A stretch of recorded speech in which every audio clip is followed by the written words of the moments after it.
Hello friends, welcome to மக்கள் சேவை channel. இன்றைக்கி நம்ம ஒரு சூப்பரான இன்ஃபர்மேஷன் பற்றி தான் பார்க்க போகிறோம்.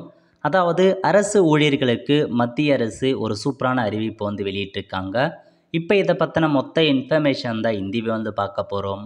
இந்த வீடியோ ஸ்கிப் பண்ணாமல் ஃபுல்லாக பாருங்கள். அது மட்டும் அல்ல, இந்த வீடியோ நிறைய பேருக்கு ஷேர் பண்ணுங்க. ஓகே, அதாவது யூனியன் மினிஸ்டர் அஸ்வினி வைஷ்ணவ் என்ன சொல்லியிருக்காங்கன்னா, Prime Minister has approved the 8th Central Pay Commission for all employees of Central Government mention பண்ணியிருக்காங்க.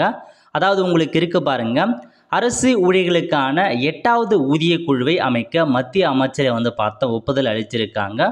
புதுதில்லியில் இன்று பிரதமர் நரேந்திர மோடி தலைமையில் நடைபெற்ற மத்திய அமைச்சரவை கூட்டத்தில் பல்வேறு முக்கிய முடிவுகள் எடுக்கப்பட்டுள்ளன. அதன்படி மத்திய அரசு ஊழியர்களின் சம்பள உயர்வு அடிப்படையில் மாநில அரசு ஊழியர்களுக்கு சம்பள உயர்வு நிர்ணயிக்கப்படும் என்ற நிலையில் இந்த முக்கிய முடிவு பார்த்தா எடுத்திருக்காங்க.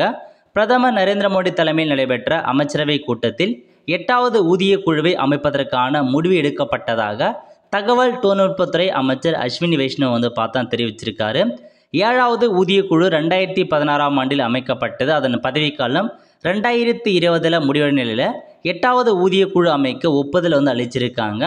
8வது ஊதிய குழு ஆணையத்தின் தலைவர் மற்றும் 2 உறுப்பினர்கள் விரைவில் நியமிக்கப்படுவார்கள் அப்படின்னு தெரிவிச்சிருக்காங்க. ஸோ 7வது அந்த அமைச்சரவை குழு பார்த்தா முடிஞ்சிருச்சு.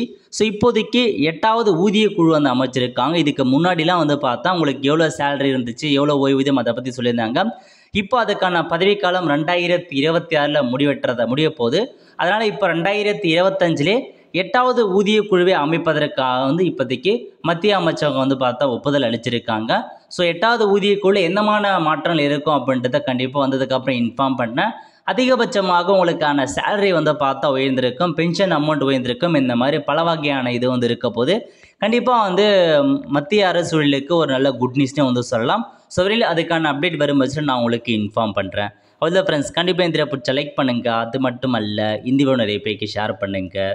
அடுத்த ஒரு நிலையில் சந்திப்போம். நன்றி, வணக்கம்.